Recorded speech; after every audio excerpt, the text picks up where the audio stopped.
Je pense qu'une fois de plus, on se retrouve à essayer de lire dans le marc de café pour comprendre la stratégie de Donald Trump. Et une fois de plus, c'est dur à décrypter, puisque d'après tout ce que l'on sait, c'est une décision qu'il a prise en 45 minutes, lors d'un entretien avec l'émissaire sud-coréen. C'est-à-dire aucune préparation diplomatique en amont. Visiblement, ses conseillers de sécurité nationale, le secrétaire d'État américain étaient assez surpris, puisque l'ordre diplomatique traditionnel, c'est que de longs mois, de longues années de négociations on l'a vu avec Cuba récemment.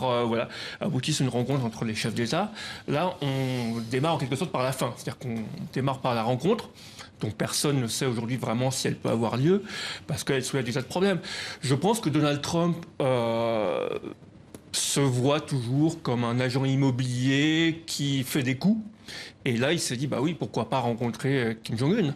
Alors, si on veut voir ça du côté positif, oui, pourquoi pas. En effet, Nixon a été en Chine, Reagan a rencontré Gorbatchev, ce qui a un peu délité l'URSS, amené à la fin de la guerre froide. Donc pourquoi pas le rencontrer? Après, il y a encore un fossé énorme, puisqu'effectivement, on imagine que les Américains veulent la dénucléarisation.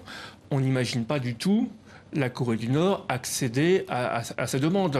Historiquement, sauf si je me trompe, il n'y a que 2 pays qui ont renoncé à l'arme nucléaire en l'ayant développée. C'est l'Afrique du Sud de manière volontaire et ils ont dit on ne va pas plus loin.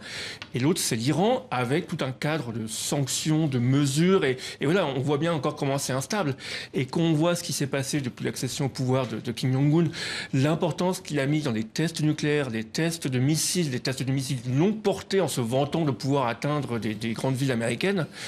Voilà. Pour l'instant, il n'est pas prêt à y renoncer. Alors, effectivement, tout ce que cela peut apporter, je pense, c'est une détente dans cette région d'Asie, de faire baisser les tensions qui, effectivement, ces derniers mois ont quand même été assez rudes.